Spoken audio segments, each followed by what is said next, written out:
3,000 तक जाएंगे। अरे बहना 1,32,00,000 हो गई, तुम छूट कैसे गए?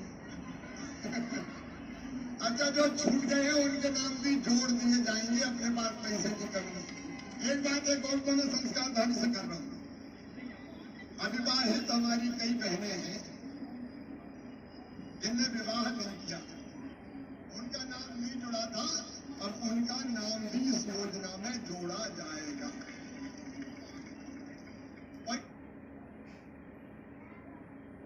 बहना बढ़ चलो लाडली बहना जीवन में। जी हाँ दोस्तों, बिल्कुल सही सुना आपने। अभी मुख्यमंत्री शिवराज सिंह चौहान की आपने जो है एक सभा को संबोधित कर रहे थे और आपने सुना होगा कि उन्होंने कहा कि लाडली बहना योजना का तीसरा चरण जो है वो जल्दी ही ला दिया जाएगा। वे घोषणा कर रहे थे कि कैसे उन्होंने लाडली बहना योजना को लॉन्च किया और 1,000 रुपये से शुरुआत की है और 1250, 1500, 1750 इस तरह से 3,000 रुपये तक के राशि को ले जाएंगे। इसी बीच एक महिला ने उन्हें आवाज़ देकर कहा कि जो महिलाएं छुट गई उनका क्या। तो मुख्यमंत्री ने स्पष्ट शब्दों में कह दिया है कि जो महिलाएं छुट गई थी उनके लिए फिर से जो है एक चरण लाया जाएगा और ऐसी अविवाहित महिलाएं जो पिछले चरण में फॉर्म भरना चाहती थी लेकिन अविवाहित होने के कारण वे फॉर्म नहीं भर पाई थी, ऐसी महिलाएं भी अब फॉर्म भरने के लिए तैयार रहे क्योंकि मुख्यमंत्री ने इसकी घोषणा कर दी है।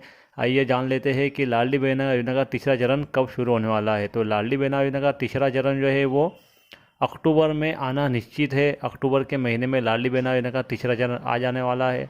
10 अक्टूबर से पहले ही आएगा। हो सकता है कि सितंबर महीने के अंदर ही इसको ला दिया जाए क्योंकि बहुत कम दिन बचे हैं अभी आचार संहिता लगने में। तो आचार संहिता से पहले ही तीसरा चरण आ जाएगा, ऐसी हमें पूरी उम्मीद है क्योंकि आचार संहिता लगने के बाद में किसी भी तरह की घोषणा नहीं की जाएगी। और जैसा कि आप जानते हैं कि मध्य प्रदेश में इलेक्शन होने वाले हैं, तो इलेक्शन के अंदर जाने से पहले ही लाडली बहना योजना का तीसरा चरण लेकर आया जाएगा। जबलपुर में इसकी घोषणा मुख्यमंत्री ने कर दी है। अब कौन कौन महिलाएं इसके अंदर पात्र है, तो आप जानते हैं कि पहले चरण के अंदर 23 से 60 वर्ष की महिलाएं फॉर्म भर पाई थी। दूसरे चरण में 21 से 60 तक की महिलाएं फॉर्म भरी थी, लेकिन उसके अंदर भी ट्रैक्टर का थोड़ा प्रॉब्लम आ गया था कि 23 से 60 की जो महिलाएं जिनके पास ट्रैक्टर नहीं था, ऐसी महिलाएं ही आवेदन कर पाई थी, बल्कि जिनके पास ट्रैक्टर नहीं था वे आवेदन नहीं कर पाई थी। तो इस चरण के अंदर जो तीसरा चरण आने वाला है इसमें 21 से 60 वर्ष की सभी विवाहित, अविवाहित, तलाकशुदा, विधवा अथवा कल्याणी बहनें, जितनी बहनें हैं ये सभी जो है आवेदन कर सकती है। इसमें ट्रैक्टर की कोई ज़रूरत नहीं रहने वाली है। तो आप स्पष्ट रूप से ये चीज़ समझ लीजिए कि अविवाहित महिलाएं भी इसके अंदर आवेदन कर सकती है। जिनके पास ट्रैक्टर नहीं है वे भी आवेदन कर सकती है। अगर आपके पास ट्रैक्टर है और आपने दूसरे चरण के अंदर आवेदन नहीं किया तो भी आप आवेदन कर सकती है।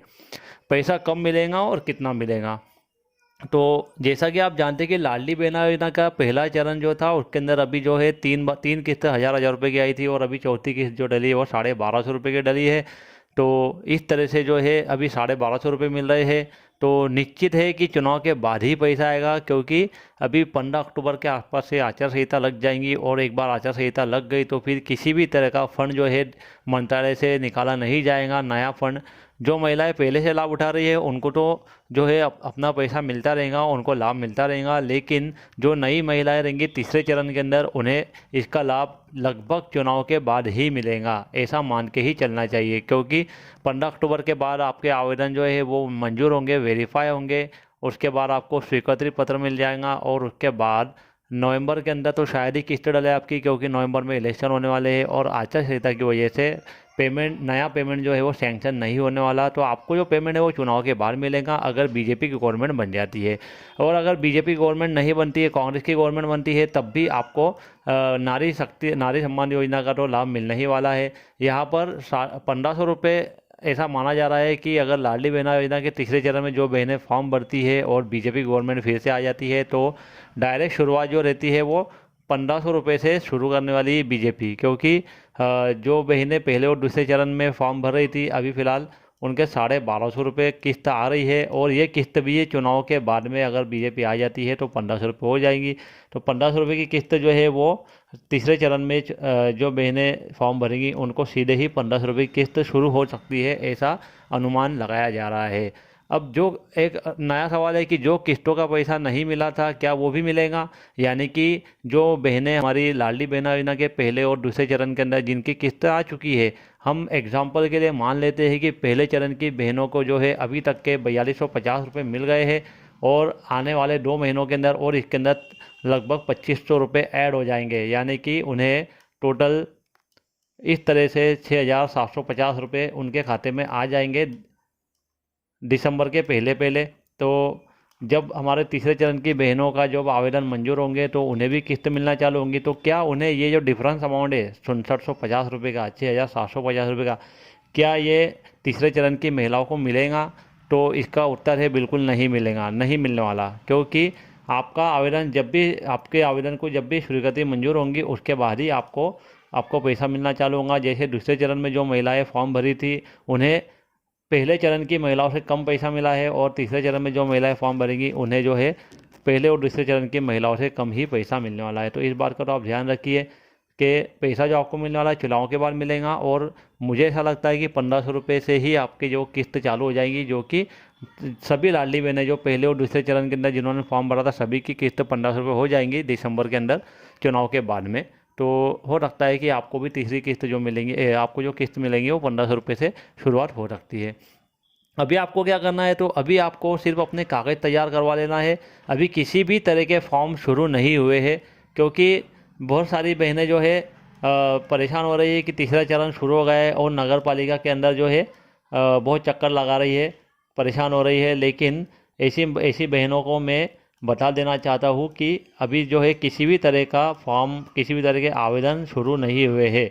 तो आपको घबराने की ज़रूरत नहीं है, आप केवल अपने कागजात तैयार करवा लें। कागजात में भी आपको 2 ही कागज़ करवाना है जो कि हम डिस्कस कर चुके हैं। एक तो आपको आधार जो है, आधार और समग्र को केवाईसी करवा लेना है, यानी कि आपका समग्र केवाईसी करवा लेना, आधार और समग्र को लिंक करवा लेना है। ओके, ये काम आप घर बैठे कर सकते हो, आप नगर पालिका जाकर करवा सकते हो, आप MP ऑनलाइन के थ्रू करवा सकते हो, बहुत सिंपल प्रोसेस होती है। तो आधार और समग्र आपको लिंक करवा लेना है। इसके अंदर आपको ध्यान ये रखना है कि आपको बहुत ही समझदारी से और थोड़ी सावधानी से आपको आधार और समग्र लिंक करना है। क्योंकि कुछ बहनों का पहले और दूसरे चरण के अंदर प्रॉब्लम ऐसा हुआ था कि आधार उनका था और समग्र दूसरे का था, तो दूसरे के समग्र से उनका आधार लिंक हो गया था और ऐसी बहनों का पेमेंट नहीं आ पाया है।